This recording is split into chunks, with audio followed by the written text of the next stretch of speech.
Hi guys, कैसे हैं आप लोग। Welcome back to my channel. आज है सोमवार 18 जुलाई। करीब करीब मैं एक हफ्ते बाद ही व्लॉग रिकॉर्ड कर रही हूँ and I think vlog upload भी वैसे ही करने वाली हूँ मैं। एंड लास्ट वीक बहुत ज़्यादा डिफ़िकल्ट था मेरे लिए, माही के लिए, महेंद्र के लिए, मोक्ष के लिए सबसे ज़्यादा डिफ़िकल्ट था क्योंकि बच्चे का, मोक्ष का बेचारा, उसका तबीयत बहुत ज़्यादा ख़राब हो गया था। बताती हूँ मैं आगे आपको। सुबह का टाइम है, चाय मैंने बस चढ़ा दिया था, चाय पी भी लिया था क्योंकि रात को बस 2 घंटे की नींद हुई थी और ज़्यादा नहीं। एंड यहाँ पे 5, 15, 20 ऐसा कुछ हुआ होगा। एंड यहाँ पे मैं बना रही हूँ माही के लिए लंच बॉक्स बनाऊँगी, ब्रेकफास्ट बनाऊँगी एंड वो जो स्नैक्स में लेके जाएगी वो सब कुछ रेडी करूँगी। तो इडली का बैटर मैंने कल रात को ही ग्राइंड करके रखा क्योंकि एक तो वो उसके ना दांत अभी आ रहे हैं, तो पराठा चपाती ये सब कुछ ना उसको चबा के खाने में बहुत मुश्किल हो रहा है। एक दांत उसका निकल रहा है, बहुत 2-3 दांत उसके हिल रहे हैं अभी। तो बच्चे का भी ये टाइम है, माही जैसे एज के बच्चों का, कि दांत, नए दांत आएंगे, पुराने दांत निकलेंगे, तो उसको ना चबा के खाने में बहुत प्रॉब्लम हो रही है। तो बेचारी वो भी बहुत तकलीफ में है लास्ट एक एक मतलब 7-10 दिन से। इसके लिए इडली बना रही हूँ, बहुत सॉफ्ट भी होता है एंड गर्मा गर्म खा लो ना तो भी ठीक रहता है एंड ठंडा भी हो जाए तो भी इतना हार्ड नहीं होता खाने के लिए। तो यहाँ पे ना बैटर, जैसे ही मैंने बताया, कल रात को मैंने बना लिया था। ये उड़द दाल वाला बैटर है, रवा मैंने ऐड करके बनाया है। आप चाहो तो जैसे सूजी में दही डाल के इंस्टेंट बनाते हैं ना, वैसे भी आप बना सकते हो, लेकिन अगर आप ऐसे बनाते हो ना तो 2 से 3 दिन तक आप इसको फ्रिज में रख के डिफरेंट डिफरेंट डिशेस आप इसमें ट्राई कर सकते हो। Good morning. मैं आई थिंक ऑलमोस्ट 6 दिन के बाद व्लॉग स्टार्ट कर रही हूँ, कैमरा उठा रही हूँ रिकॉर्ड करने के लिए। बताती हूँ आगे क्यों, क्या क्या हुआ था। एंड लिटरली मैं रात को 3 घंटे, 2-3 घंटे ही सोई हूँ। मेरा आँख इतने लाल हुए हैं। 6 ही बजाए, 6:15, अभी ज़्यादा टाइम नहीं हुआ है। 6:15 के करीब टाइम हो रहा था। माही को उठा दिया है, माही ब्रश कर रही है। आजकल वो खुद से ही कर लेती है, नहाना भी वो खुद से कर लेती है। बस उसका जो यूनिफॉर्म होता है ना, स्कर्ट वगैरह पहनाना, वो थोड़ा सा उसको नहीं हो पाता तो मैं कर देती हूँ। तो यहाँ पे ना चटनी बना रही हूँ इडली के लिए। 1 चम्मच तेल में थोड़ा सा जीरा एंड चना दाल मैंने ऐड करा है 2 चम्मच एंड यहाँ पे 2 हरी लाल मिर्च ऐड करा है। एंड यहाँ पे हाफ 1 कटोरी ना उसमें मैंने ये जो क्या बोलते हैं आप लोग, मूंगफली, वो वाला ऐड करा। बादाम हमारे साइड में बोलते, तो मेरे मुंह से बादाम ही निकल जाता है। बस 1 मिनट के लिए आपको इसको सौते करना है, बस ज़्यादा नहीं फ्राई करना है। इसको ठंडा जब हो जाएगा उसको पीस लूँगी। आजकल मैं थोड़ा सा हल्का सा माई को ना तीखा देती हूँ तो वो खा लेती है। एंड यहाँ पे इडली भी रेडी है, तो दूध भी मैंने चढ़ा दिया है माही के लिए। यहाँ पे इडली उसके लिए पहले खाने के लिए मैं उसको ब्रेकफास्ट करा दिया है। रिकॉर्ड नहीं हो पा रहा था, इतनी हड़बड़ी हड़बड़ी होती है ना सुबह सुबह बच्चों के साथ। कैमरा घुमाओ तो और थोड़ा सा टाइम हो जाता है। जिस दिन टाइम होता है उस दिन तो रिकॉर्ड कर ले रही हूँ। चेक कर रही थी सॉफ्ट बनाए कि नहीं इडली, क्योंकि कल रात को मैंने थोड़ा सा लेट ही ग्राइंड करा था, बट सॉफ्ट बना था काफ़ी ज़्यादा। ये रवा वाला जो इडली होता है ना वो बहुत सॉफ्ट बनता है एंड ट्रस्ट मी, आपके बच्चे इसको बहुत पसंद करेंगे। जैसे कि मैंने बोला कि अगर आपने इसको एक बार बना लिया ना तो बहुत सारे डिशेज, जैसे ये इडली बना लिया, कभी उत्तपम बना लिया इसमें, एंड छोटे छोटे मिनी इडलीस होते हैं वो बना लिया, तो बहुत सारे तरीके की बना सकते हो एंड 3 दिन तक फ्रिज में भी स्टोर करके रख सकते हो। 1 कप उड़द दाल, उसमें 4 कप मैंने रवा, इडली रवा लिया था। दोनों को भिगो के इडली जो उड़द दाल को ग्राइंड कर लिया था। बस उसमें जो सूजी रवा था उसको भिगो के रखा था ना, उसमें से पानी निचोड़ के बस आपको उड़द दाल के बैटर में ऐड कर लेना है, पूरे रात रख लेना है एंड सुबह ये आपका रेडी हो जाएगा। तो बादाम की चटनी, 2 इडली मैंने उसको लंच बॉक्स के लिए दे दिया एंड 1 बनाना मैंने उसको दे रही थी, बट उसको था कि मम्मा एक और दे दो, बट उसको बनाना पसंद है, बट वो खाएगी नहीं मुझे पता है, पर ठीक है। कभी कभी वो बोलती कि मम्मा मेरे फ्रेंड को भी मैं दूंगी करके, तो ठीक है उसके लिए 2 बनाना मैंने दे दिया। या तो फिर 3 बज जाते हैं ना, अगर वो उसको थोड़ा सा भूख लगा तो आने से पहले भी वो कर लेगी, खा लेगी वहाँ पे क्लासरूम में, उसकी भी टेंशन नहीं होती है। तो यहाँ पे फाइनली माहिका रेडी हो गई है एंड यहाँ पे ना उसके इतने बाल बढ़ रहे हैं, मैं उसके पीछे बड़ी हूँ। मुझे भी बहुत पसंद है माइका के बाल बढ़ाना, बट उसके पीछे बड़ी हुई, चलो हेयर कट कर लेते हैं, सुन ही नहीं रही है। एंड यहाँ पे माहिका चली गई है स्कूल एंड जब तक वो उसका मैंने रेडी कर लिया था ना, 5-10 मिनट पहले ही मैं उसको रेडी करके रख लेती हूँ। एंड यहाँ पे उसका मोक्ष का तब तक मैंने यहाँ पे बॉटल वगैरह स्टेरलाइज करने के लिए रख दिया था, क्योंकि इसमें 5 से 6 मिनट लगता है। तो जब तक माहिका जाएगी ना तब तक ये काम भी फिनिश हो जाएगा एंड मैं थोड़ा सा आराम से बैठ के ना थोड़ा सा 1-2 गिलास पानी पीती हूँ उसके बाद, क्योंकि 5 बजे से 7-10 या फिर 7:20 तक बहुत हड़बड़ी हो जाती है। एंड यहाँ पे मोक्ष भी उठ गया था, उसने भी एक फीड लेके वो भी सोया हुआ है। अभी फ़िलहाल वो थोड़ा सा ठीक है, बट आई थिंक उसके बॉडी के अंदर ना अभी वो थोड़ा सा वीकनेस है, थोड़ा सा फीवरिश वो फील करता है, मुझे ऐसा लगता है कभी कभार, अदरवाइज़ टेम्परेचर तो नहीं आता उतना। एंड यहाँ पे मैं घी को थोड़ा सा गर्म कर रही थी अपने बालों में लगाने के लिए। हेयर में ना लगाने के लिए घी बहुत अच्छा होता है, काफ़ी नरिश करता है, काफ़ी मॉइस्चराइज देता है। कंडीशनर जो हम लोग लगाते हैं ना, ज़रूरत ही नहीं पड़ेगी अगर आपने घी लगाया। एक्चुअली मैं बहुत टाइम से लगाना मैंने स्टार्ट करा हुआ है, बट मैंने कभी व्लॉग में शेयर नहीं करा क्योंकि टाइम नहीं हो पा रहा था। मैं ऐसे और टाइम में लगाती थी। मैं ज़्यादा टाइम नहीं रखती हूँ, बस 1 घंटे ही रखती हूँ एंड उसके बाद में हेयर वॉश कर लेती हूँ। बहुत लोग ना इस घी में कोकोनट ऑयल भी ऐड करते हैं, बट मैंने सिर्फ और सिर्फ इस जो घर का बना हुआ घी है ना, उसी को मैंने इसमें थोड़ा सा ल्यूक वार्म करके, थोड़ा सा वार्म है, एंड उसके बाद मैंने इसमें थोड़ा सा अप्लाई करा। अपने स्कैल्प में अच्छे से मसाज करना एंड अपने पूरे नीचे बालों में जैसे स्प्लिटन्स हो जाते हैं थोड़े बहुत, वहाँ पे स्पेशली अप्लाई करना। देखना इतना स्मूथ आपको फील होगा, trust me. Specially dry frizzy hair के लिए तो बहुत ज़्यादा अच्छा है, एक बार ज़रूर ट्राई करना। एंड इवन हर कोई आप लोग ट्राई कर सकते हो। बाल ना बहुत फ्रिजी हो रहे थे, ये जो लास्ट के 7 दिन थे ना, इसमें मैंने कुछ भी नहीं करा, ना स्किन केयर ना हेयर केयर, कुछ भी नहीं। फिर उसके बाद ना मैं अपने बालों को अच्छे से सेट कर लिया 1 घंटे तक, एंड उतने में बाकी के सारे काम कर लूँगी। लंच मैंने अभी तक बनाना स्टार्ट नहीं करा हुआ है क्योंकि अभी आंटी आएगी, मेरी जो हाउस हेल्पर है वो बर्तन वर्तन सब कुछ साफ़ करेगी। अभी ज़्यादा टाइम नहीं हुआ है, 8:15 8:20 हुआ है, तो मैं बस उतने में एक लोड कपड़े की लगा दिया है। जो कल के कपड़े थे वो निकालने का टाइम ही नहीं हुआ था मोक्स के साथ, तो फिर आज सुबह उसको निकाल रही हूँ। ट्रस्ट मी, पूरे हफ्ते के कपड़े ना वैसे का वैसे मैंने बेड पे डाला हुआ है, कुछ भी फोल्ड नहीं करा हुआ है। बच्चे के इतने ज़्यादा वॉमिट हो गए हैं, माहिका के वॉमिट हो था, उसका बेडशीट मैंने मतलब इतने सारे बेडशीट साफ़ कर करके पड़े हुए हैं, मेरे कपड़े, महेंद्र के कपड़े, बच्चों के कपड़े, पूरा बेड भर गया है ऊपर। तो यहाँ पे मैं आपके साथ शेयर करती हूँ, मैं मोक्ष और माहिका दोनों के लिए लगाती हूँ मामा अर्थ का milky soft body lotion for baby. से 24 घंटे के लिए मॉइस्चराइज करके रखता है स्किन के लिए। सर्टिफाइड टॉक्सिन फ्री है, डर्मेटोलॉजिकली टेस्टेड है, मेडसेफ सर्टिफाइड है एंड पीएच बैलेंस्ड है।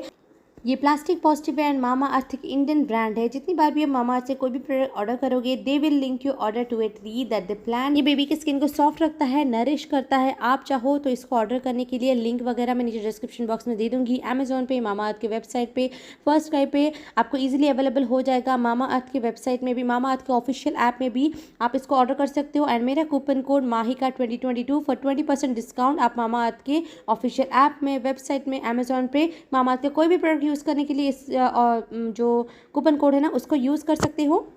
मामा अर्थ के सारे products natural and chemical free होते हैं। अगर आपके बेबी के लिए भी आपको इसको बाय करना है, नीचे डिस्क्रिप्शन बॉक्स में लिंक है, वहाँ से जाके आप एक बार ज़रूर चेक कर लेना।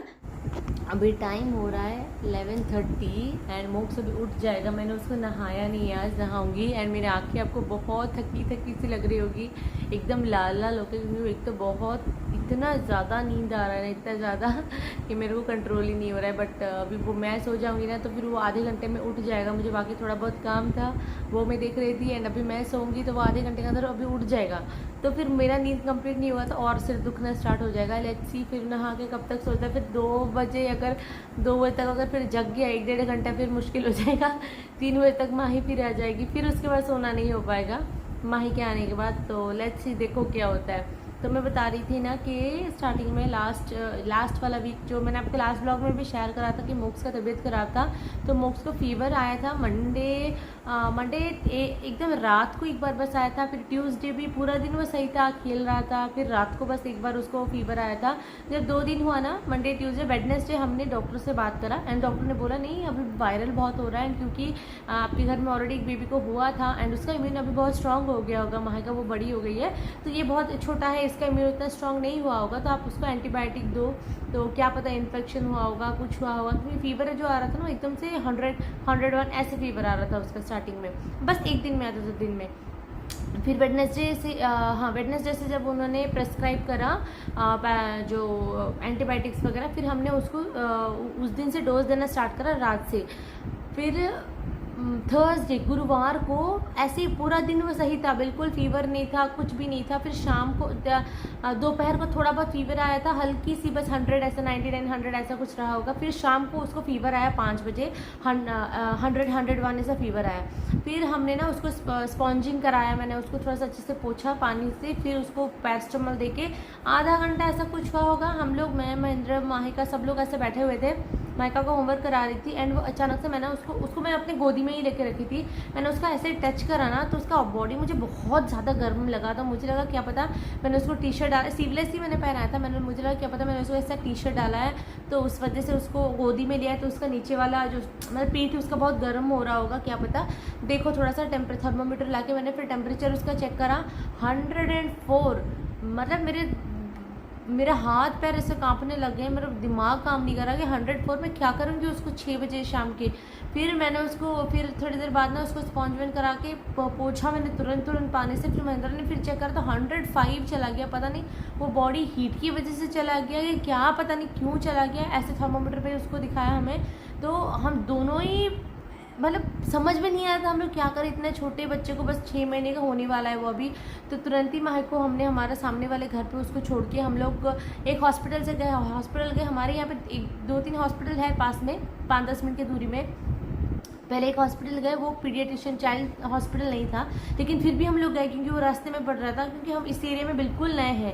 मोक्ष का जो डॉक्टर है ना पीडियाट्रिशियन, वो पहले वाले एरिया में रहते हैं। तो हम लोग जो भी वैक्सीनेशन हो गया, हम लोग वहाँ पे जाके 40 मिनट ऐसा लगता है, तो हम लोग वहाँ पे जाके देखे आ जाते थे। उतना पता नहीं चलता था, आज तक ऐसा कुछ हुआ नहीं था कभी उसको। तो फिर हम लोग वहाँ पे नहीं जा सकते थे क्योंकि शाम के टाइम बहुत ट्रैफिक मिलती, 1.5 घंटा लग जाएगा। उतना हम लोग बच्चों को इतने फीवर में ट्रैवल नहीं कर सकते। पास में जो डॉक्टर के पास गए, उन्होंने बोला कि ये सिर्फ जनरल डॉक्टर है, लेकिन क्योंकि बेबी बहुत छोटा है एंड उसको इतना तेज़ बुखार है, आप एक काम करो, आप ना कोई पीडियाट्रिशियन को दिखाने लेके चले जाओ। तो हमने बोला यार कहाँ पे दिखाएंगे, हमको तो डॉक्टर ही नहीं पता। तो फिर उन्होंने एक और मधा मेडिकल कॉलेज एक है यहाँ पे, वहाँ अगर चेन्नई से जो है उनको पता होगा, तो उसका उन्होंने बोला वहाँ पे जाओ, वहाँ पे चाइल्ड बच्चों का पीडियाट्रिशियन वगैरह है। तो वहाँ पे हम लोग गए। जाते ही फिर उन्होंने टेम्परेचर करा, तो क्योंकि मैं घर से उसको पोंछ के ये सब करके ना, पानी से पोंछ के इसको स्पॉन्जिंग करके जा रही थी, तो वो थोड़ा सा 2 डिग्री कम हो गया, उसको 102 दिखाया। 105 102 4 से 102 पर आया था वहाँ पे। वो भी बहुत हाई होता है इतना छोटे बच्चे को। मतलब फिर मुझे इतना पसीना आ रहा था, मेरे आँख पूरा रोना, मेरा पूरा मास्क पूरा गीला हो गया था। डॉक्टर बोलते मैम पहले आप शांत हो जाओ, कुछ नहीं होगा, वो ठीक हो जाएगा, फीवर है कम हो जाएगा। ऐसा हो जाता है कभी कभी फीवर ना, छोटे बच्चों को बहुत ज़्यादा हाई हो जाता है, वो नॉर्मल है, ठीक है, चिंता मत करो। लेकिन पता नहीं वो सच बोल रहे थे या फिर मुझे काम करने के लिए बोल रहे थे। फिर उन्होंने कुछ भी ज़्यादा मेडिसिन वगैरह नहीं था, वही क्योंकि उसको और कुछ भी सिम्टम्स नहीं था, ना वॉमिटिंग ना लूज मोशन, कुछ नहीं, बस टेम्परेचर आ रहा था। फिर उन्होंने उसको वहाँ पे भी नर्स वगैरह थी, उन्होंने फिर उसको बेड पे लेके स्पंजिंग वगैरह सब कुछ कराया। फिर उसका सब कुछ चेक करा, हार्ट रेट सब कुछ सही था, कुछ नहीं था।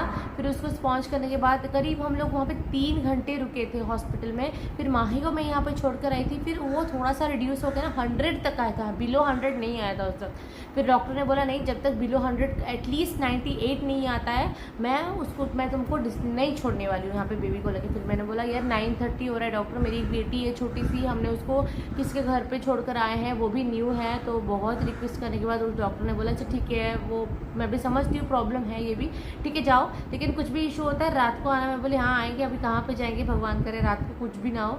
कुछ नहीं हुआ बट रात को, लेकिन उसको फीवर था।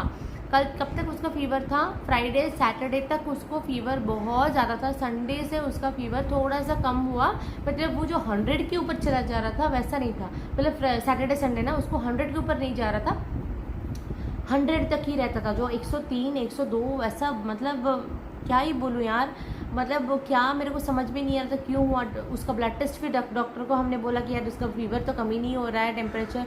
तो फिर उसका हमने ब्लड टेस्ट भी करवाया। कब, फ्राइडे को हमने उसका ब्लड टेस्ट कराया आई थिंक, या फिर सैटरडे को उसका ब्लड टेस्ट कराया, यूरिन टेस्ट करवाया। क्या पता यूटीआई हो गया हो, क्योंकि यूटीआई में कोई भी इन्फेक्शन होता है तो बहुत बार फीवर आता है।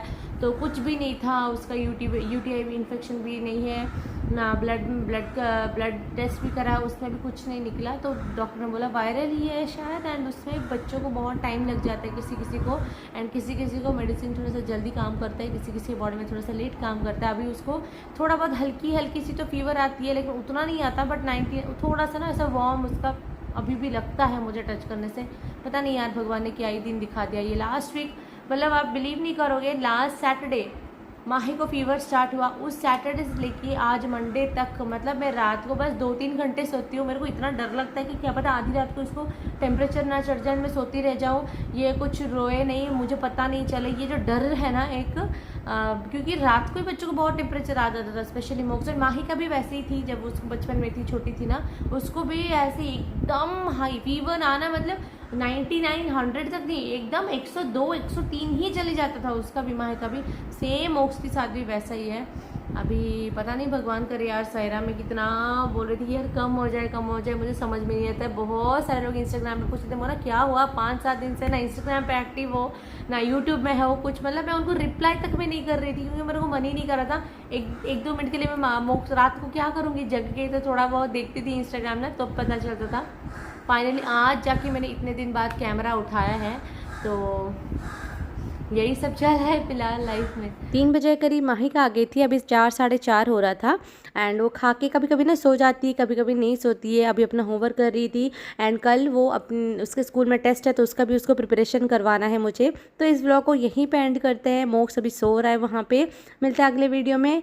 मैं अब से रेगुलर वीडियो बनाऊँगी ज़रूर, क्योंकि अभी थोड़ा बहुत मोक्स भी ठीक हो रहा है। तो मिलते हैं कल एक और वीडियो के साथ। अच्छा लगा तो लाइक करिएगा, शेयर करिएगा, चैनल पर नए हैं तो सब्सक्राइब करिएगा। Bye, take care.